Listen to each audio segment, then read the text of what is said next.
புழுக்கள் குறிப்பாக வந்து பார்த்தீங்கன்னா, நாடா புழுக்கள் அப்படின்னு சொல்லுவோம் பார்த்தீங்களா? தேப்பம். அது என்ன பாதிப்பை வந்து நமக்கு ஏற்படுத்தும்? ஸோ அது வராமல், இல்ல இருந்தால் நம்ம எப்படி வந்து நம்ம ஹோம் ரெமடியா ஃபாலோ பண்ணலாம்?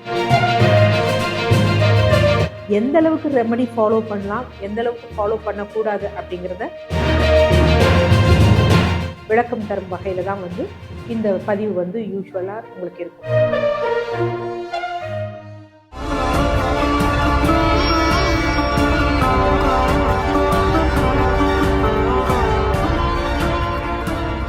டிசிஹெச் வியூவர்ஸ் அனைவருக்கும் வணக்கம். தொடர்ந்து நமது சேனலுக்கு அளித்து வரும் ஆதரவிற்கு மனமார்ந்த நன்றி. ஸோ இந்த பதிவில் எதை பற்றி பார்க்க போறோம்னா, புழுக்கள் குறிப்பாக வந்து பார்த்தீங்கன்னா, நாடா புழுக்கள் அப்படின்னு சொல்லுவோம் பார்த்தீங்களா? டேப்வார்ம். ஸோ அது எப்படிப்பட்ட தன்மை உடையது? அது என்ன பாதிப்பை வந்து நமக்கு ஏற்படுத்தும்? ஸோ அது வராமல், இல்லை இருந்தால் நம்ம எப்படி வந்து நம்ம ஹோம் ரெமடியா ஃபாலோ பண்ணலாம்? எந்த அளவுக்கு ரெமடி ஃபாலோ பண்ணலாம்? எந்த அளவுக்கு ஃபாலோ பண்ணக்கூடாது? அப்படிங்கிறத விளக்கம் தரும் வகையில தான் வந்து இந்த பதிவு வந்து யூசுவலா உங்களுக்கு இருக்கும். என்ன அப்படின்னு பார்த்தீங்கன்னா, யூசுவலா இந்த நாடா புழுக்கள், டேப்வார்ம் வந்து நம்ம மோஷன்ல தான் வந்து பார்ப்போம். ஸோ மலத்துல பார்க்கும்பொழுது என்ன அப்படின்னு பார்த்தீங்கன்னா, வெள்ளை நிறமா யூசுவலா நம்ம பாவாடை கட்டக்கூடிய நாடா இருக்கு பார்த்தீங்களா? ஒயிட் கலர் நாடா சின்னதா இருக்கிறது. ஸோ அது சின்ன முடிச்சோட இருக்கும் பார்த்தீங்களா? அது மாதிரி தான் நம்ம மலத்துல வந்து பார்ப்போம். ஸோ இது யூசுவலா என்னன்னா, இதுல வந்து நெறைய முட்டைகள் வந்து இருக்கும். ஒவ்வொரு முடிச்சுகளுக்கும் அவ்ளோ வந்து என்ன அப்படின்னு பார்த்தீங்கன்னா, முட்டைகள் இருக்கும். இந்த நாடா புழுக்கள வந்து அவ்ளோ ஈஸியா வந்து நம்ம வந்து நெனச்சிட முடியாது. ஏன்னா, இது கிட்டத்தட்ட ஒரு மனுஷனோட உடம்புல 30 வருஷம் வாழும். கிட்டத்தட்ட 30 அடி வாழ்ந்தது கூட உண்டு.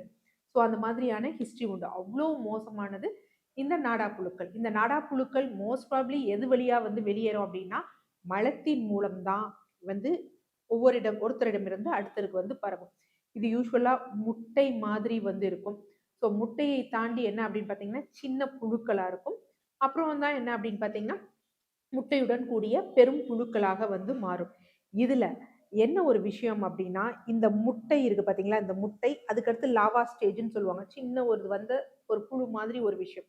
இந்த 2 ஸ்டேஜ்லயும் இருக்கக்கூடிய நிலையில வந்து, இந்த புழுவ வந்து நம்ம குளிர்ச்சி இதுல வச்சாலும் சரி, இல்ல சமைத்தாலும் சரி, இது இறக்கவே இறக்காதாம்.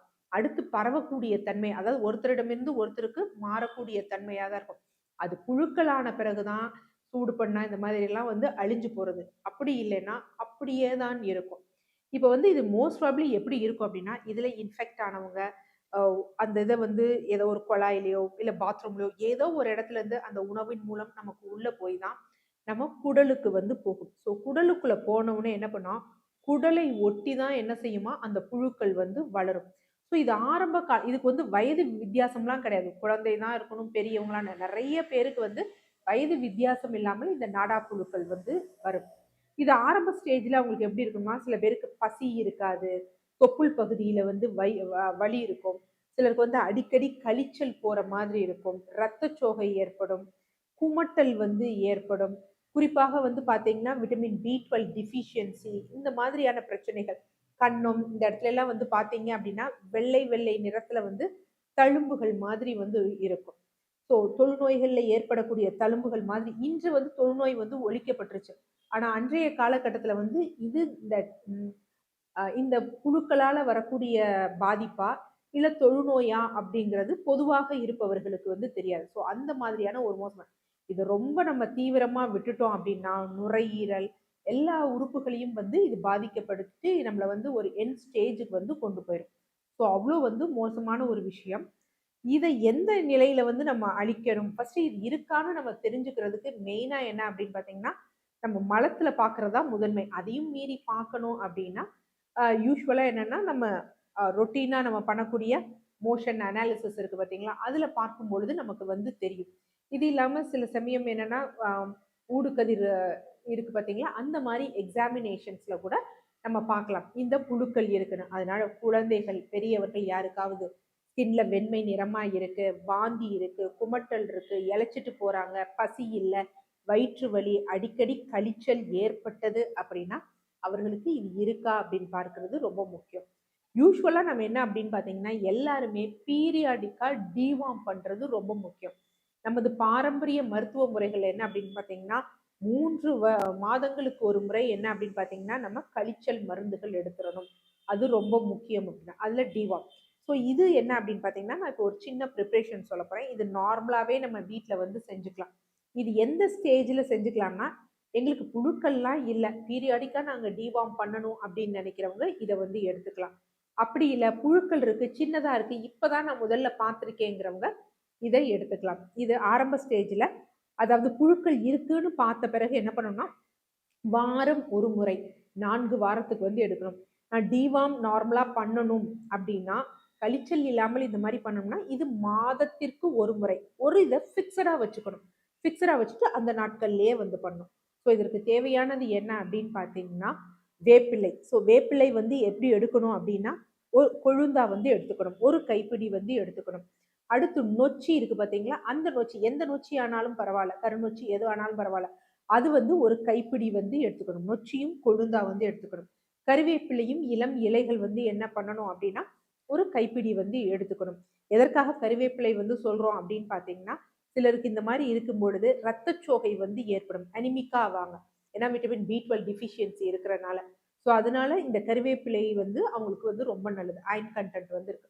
ஸோ 3ம் என்ன செய்யணும்? ஒரு ஒரு கைப்பிடி வந்து எடுத்துக்கணும். இதனுடன் என்ன அப்படின்னு பார்த்தீங்கன்னா, சுக்கு எடுத்துக்கணும், மிளகு எடுத்துக்கணும், ஓமம் எடுத்துக்கணும், அதனுடன் பூண்டு, சோம்பு, சித்தரத்தை, புல், உப்பு வந்து எடுத்துக்கணும். இதுல மற்ற அந்த 3 மூலிகைகளும் ஒரு ஒரு கைப்பிடி வந்து சொன்னோமா, உப்ப வந்து தனியா விட்டுருங்க. மற்ற ஏனையதெல்லாம் இருக்கு பார்த்தீங்களா? சுக்கு, மிளகு இதெல்லாம் எவ்வளோ எடுத்துக்கணும் அப்படின்னா, எல்லாமே ஒரு ஒரு டீஸ்பூன் வந்து எடுத்துக்கணும். ஒரு ஒரு டீஸ்பூன் எடுத்துட்டு, லைட்டா ஒரு சொட்டு நெய் விட்டு வறுத்து எடுத்துக்கணும். எடுத்துட்டு என்ன பண்ணணும்னா, இந்த இலைகள், அதுக்கப்புறம் இலை வந்து நல்லா அலசிட்டு தண்ணி இல்லாம வச்சுக்கணும். அது ரொம்ப முக்கியம். இல்ல எங்க சைடு ஒண்ணும் தூசி எல்லாம் இல்ல, பூச்சி மருந்தெல்லாம் இல்லைன்னா, அப்படியே கூட நம்ம போட்டுக்கலாம். ஸோ அத போட்டுட்டு, இந்த நெய்யில லைட்டா வறுத்து வச்சத போட்டுட்டு, என்ன பண்ணணும் அப்படின்னா, நல்லா அரைச்சிரணும். அரைச்சுட்டு கடைசியில உப்பு எவ்வளோ வந்து சேர்க்கணும் அப்படின்னா, இதற்கு ஒரு 3 சிட்டிகை வந்து உப்பு வந்து சேர்க்கணும். ஸோ சேர்த்துட்டு நல்லா அரைச்சுட்டு எடுத்துக்கணும். இது எவ்வளோ வந்து எடுக்கணும் அப்படின்னா, 600 மில்லிகிராம். ஸோ 600 மில்லிகிராம் அப்படிங்கிறது இவ்வளோ பெரிய சைஸா வந்து இருக்கும். ஒரு சுண்டைக்காயை விட கொஞ்சம் பெரிய சைஸ்ல வந்து இருக்கும். நீங்க வெயிட் பக்கத்துல பார்த்து போட முடிஞ்சதுன்னா ரொம்ப நல்லது. ஸோ குழந்தைகள் அப்படின்னா எவ்வளோ எடுக்கலாம் அப்படின்னு பார்த்தீங்கன்னா, ஆ வயத பொறுத்தவரைக்கும், வெயிட்ட பொறுத்தவரைக்கும் இருக்கு. பட் ஜெனரல் சேஃபான ஒரு டோஸ் அப்படிங்கிறது 600 மில்லிகிராம். பெரியவர்களா இருந்தா 1 கிராம் கூட எடுத்துக்கணும். இத காலை வெறும் வயிற்றில வந்து எடுக்கணும். ரொம்ப முக்கியமான ஒரு விஷயம்.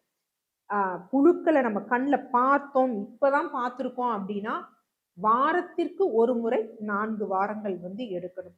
இல்ல நான் ஜெனரலா டிவார்மிங்காக பண்றேன் அப்படின்னா, மாதத்திற்கு ஒரு முறை 1 நாள். ஆனா அதே தான் வந்து நம்ம ரிபிட்டேஷனா ஃபாலோ பண்ணணும். இப்படி இது பண்ணா நாடா புழுக்களும் வெளியேறும். இல்ல வேற எதுவும் வந்து புழுக்கள் இருந்தாலும் அது வெளியேறும். டிவார்மிங் பண்ணக்கூடிய தன்மை இந்த மூலிகைக்கெல்லாம் வந்து உண்டு. ஸோ இதுல உப்பு சேர்ப்பதற்குரிய விஷயம் என்ன அப்படின்னா, யூசுவலா உப்பு நல்ல ஒரு மலமிளக்கி. அதற்காக தான் நம்ம இதுல உப்பு வந்து சேர்க்கிறோம். ஸோ வீட்ல நீங்க இத குழந்தைகளுக்கு வந்து குடுங்க. நல்ல பலன் உங்களுக்கே வந்து தெரியும். ஆனா, ரொம்ப இருக்கு மேடம். நெறைய இருக்கு. என் குழந்தை ரொம்ப இளைச்சிட்டு போகுது. ரொம்ப சாப்பிடாம போறாங்க. ரொம்ப வயிற்று வலியால துடிக்கிறாங்க அப்படின்னா, இந்த கைவைத்தியத்த இது பண்ணாதீங்க. மருத்துவர முறையா பார்த்து சிகிச்சை மேற்கொள்வது தான் சிறந்த ஒரு விஷயம். நன்றி.